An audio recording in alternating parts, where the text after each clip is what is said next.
Hi, this is David Comfort from Democracy Action Network. Here's what's actually wild. On Tariff Day, President Trump claimed he would impose severe tariffs unless countries signed favorable trade deals with the US. But the reality?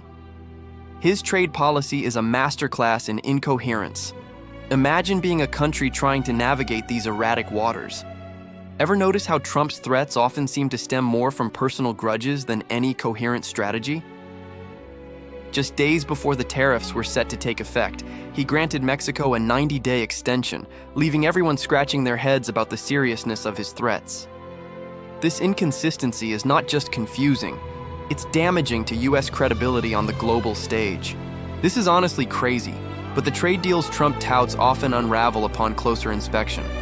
For instance, Japan supposedly avoided tariffs by establishing a $500 billion fund, yet their official statement didn't even mention it. It's a classic case of style over substance, inflaming distrust in an already shaky political landscape. And the European Union? They agreed to buy more US fuel and military hardware, but their deal was non-binding, leaving them free to do as they please. It's like a game of charades, where everyone pretends to play along while quietly plotting their exit. What if I told you that Trump's tariffs could actually hurt the American industries he claims to support? US automakers, for instance, are facing rising costs because they rely on imported parts that are now taxed. The very policies meant to protect them could push them to relocate to countries like Canada to dodge these tariffs. Talk about a self-inflicted wound. And let's not forget the personal vendettas driving these policies.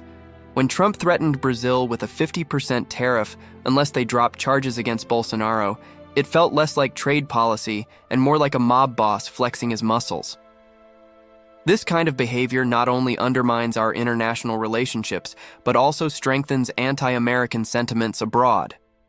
In a world where the US once championed free trade, Trump's approach is turning us into a coercive power, twisting global economics to fit his whims. Countries are already strategizing ways to resist, new supply chains, reciprocal tariffs, and even cozying up to China. So, while Trump might think he's reshaping the world in his image, what he's really doing is setting the stage for a backlash that could leave the US on the outside looking in. The big problems are there, but together, we can understand and navigate these puzzles, pushing for a more coherent and fair trade policy that benefits everyone. Please like this video and subscribe to our channel. It would help out a lot. Peace.